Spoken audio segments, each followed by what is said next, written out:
Bienvenue sur ma chaîne YouTube ce matin. Mon nom est Jean-Marc Ety. Investir en bourse ou faire du trading?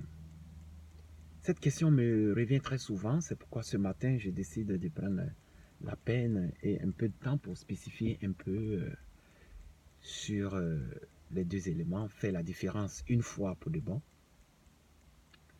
Il faut dire que l'investissement boursier, c'est pour les personnes qui n'ont pas assez de temps, qui visent du long terme. Alors que le trading, comme je l'ai dit, c'est un métier, une profession. Ça nécessite du temps. Ça nécessite de passer assez de temps devant ton écran et de voir à quel moment il faut prendre position pour réaliser des gains. Donc, ce n'est pas les mêmes choses véritablement. L'investissement boursier, c'est quelque chose qui est passif. Tout le monde peut le faire. Regarde, tu as de l'argent, tu investis, tu fais le bon choix et puis tout est correct. C'est passif. Et la bourse est très rentable. Sur près d'un siècle, le rendement de la bourse a été pratiquement de 10% des actions. L'investissement boursier est très passif. Tout le monde peut le faire et à la portée de tous. Le trading, par contre, c'est un métier. Il faut avoir beaucoup de connaissances, beaucoup de savoir-faire, beaucoup de tics, être patient, avoir une psychologie d'enfer, faire beaucoup de recherches, beaucoup de connaissances, beaucoup de formation. Mais que ce soit en trading ou que ce soit en bourse, des éléments fondamentaux reviennent tout le temps et sont capitaux. D'abord, pour investir, il faut te connaître toi-même. Ensuite, connaître tes objectifs. Pourquoi je vais investir? Cet argent que je vais investir, ça servira à quoi? Est-ce que c'est pour ma retraite? Est-ce que c'est pour des projets à court, moyen, long terme? Ou est-ce que c'est pour faire d'autres choses, par exemple l'achat d'une maison dans peut-être 1 an, 2 ans? Une fois que tu connais clairement qui tu es, ce que tu veux, tes objectifs, la deuxième chose qui reste, c'est d'avoir une idée claire de ce que c'est que ces produits financiers-là. Et en ce sens, c'est-à-dire les caractéristiques de ces produits financiers-là. Je vais investir pour ma retraite. Quel est le produit financier adapté et approprié pour cet objectif qui est la retraite? Je vais investir pour la mise de fonds de l'achat de ma maison. Quel est le produit financier adapté par rapport à cet objectif-là? Donc, en connaissant les caractéristiques des produits financiers, en te connaissant toi-même, en connaissant tes objectifs, en connaissant qui tu es par rapport à ta version au risque, est-ce que moi, je suis une personne qui, quand mon argent va baisser, je vais paniquer et que je vais tout enlever à la bourse, retirer tout mon argent et puis me sauver? Ou bien, si ça baisse, moi, je suis serein. Tout ça là, c'est important. Il faut le connaître. Une fois ça est connu, il faut mettre en place une bonne planification financière. Est-ce que, dépendamment de mon objectif, dépendamment des caractéristiques des produits financiers que je connais, est-ce que miser sur, par exemple, le réel pour le moment, ou mettre de l'épargne de côté, est-ce que c'est la meilleure planification? Et donc, comme je l'ai dit, si tu as de la misère, c'est-à-dire tu as de la difficulté à te retrouver ou à faire face à tout cela, rencontre un spécialiste. Un spécialiste dans le domaine financier, que ce soit un conseiller financier, que ce soit un planificateur financier, qui lui, j'ai dit conseiller financier approprié, pas les conseillers vendeurs ni les planificateurs vendeurs. Je dirais même un planificateur indépendant. Parce que même les planificateurs de la banque et les conseillers de la banque ont toujours des parties prises. Parce qu'eux, ils sont là pour l'intérêt de leur employeur et leur propre intérêt. Donc, quoi qu'il en soit, ils vont tout faire pour te vendre un produit financier. Même si ça ne répond pas véritablement à tes objectifs, ils vont le faire pareil. Mais rencontre un courtier financier ou un conseiller indépendant qui sera à même de comprendre ta réalité, qui va faire un véritable tour d'horizon et te mettre en place une planification financière solide.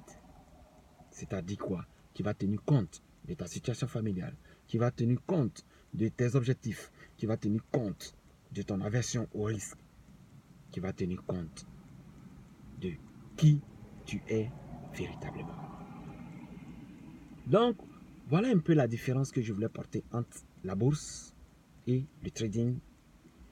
Le trading, c'est pour ceux qui ont le temps. C'est un véritable métier qui peuvent passer du temps devant leur écran, chercher une bonne position pour entrer et comme pour sortir.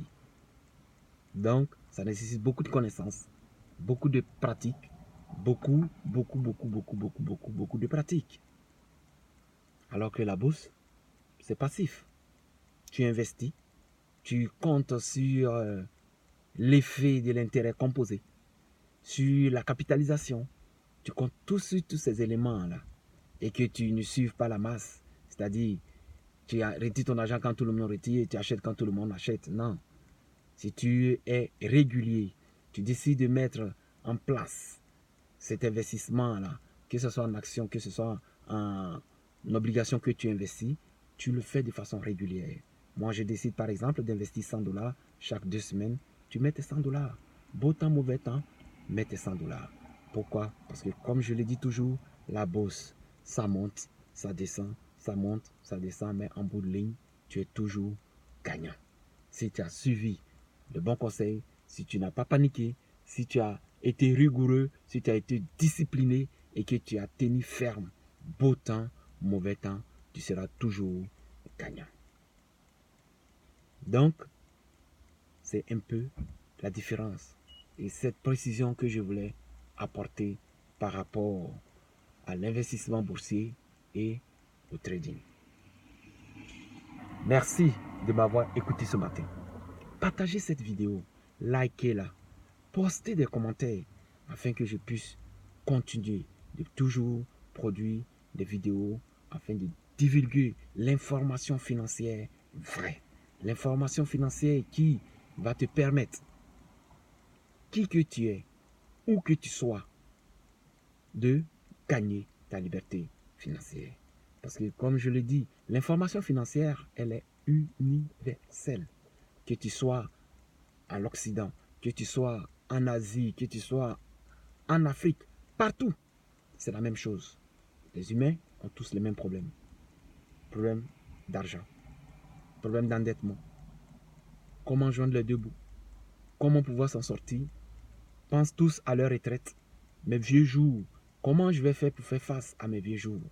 Donc, les problèmes des humains sont des problèmes qui sont universels. Et en ce qui concerne l'argent, c'est également universel. Partout sur la terre où tu te trouves, tu as besoin d'argent. C'est pourquoi je dis, l'information financière vraie, les finances personnelles, la connaissance relative à tout ce qu'il y a comme finance et argent, elle est importante et elle est bonne à prendre. Parce que même si tu fais du gros cash, même si tu as un bon emploi, même si tu as un bon salaire et que tu n'as aucune éducation financière, aucune connaissance concernant toutes ces lois financières, la pratique financière, c'est peine perdue. Parce qu'au bout de ligne, tu vas te rendre compte que tu travailles pour rien. Tu fais du surplace parce que tu n'as pas un plan financier approprié, adapté à ta réalité. Tu n'as pas rencontré un spécialiste qui va t'aider à planifier tout ça. Mais même si tu n'as pas rencontré de spécialiste, je t'invite à t'abonner à ma chaîne. Tu vas avoir des conseils, tu vas avoir des trucs, tu vas avoir des astuces, tu vas avoir des techniques qui vont te permettre de mieux gérer ton argent au quotidien. Et c'est l'erreur que très souvent les gens intelligents, les gens super diplômés, les doctorants, les gens qui ont des maîtrises, des gens, ils pensent qu'ils connaissent tout. Mais en matière de finances, tu es bon peut-être en médecine, tu es bon peut-être en recherche, tu es bon peut-être en psychologie, mais l'éducation financière. Parce que je le dis et je le sais, ce n'est pas quelque chose qui t'a été enseigné à l'école. Tu l'apprends sur l'État.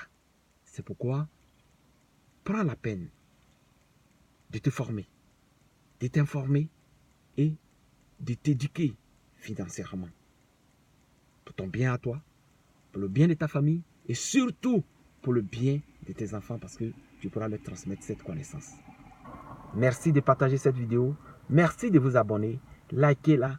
Postez des commentaires. Merci et bonne journée.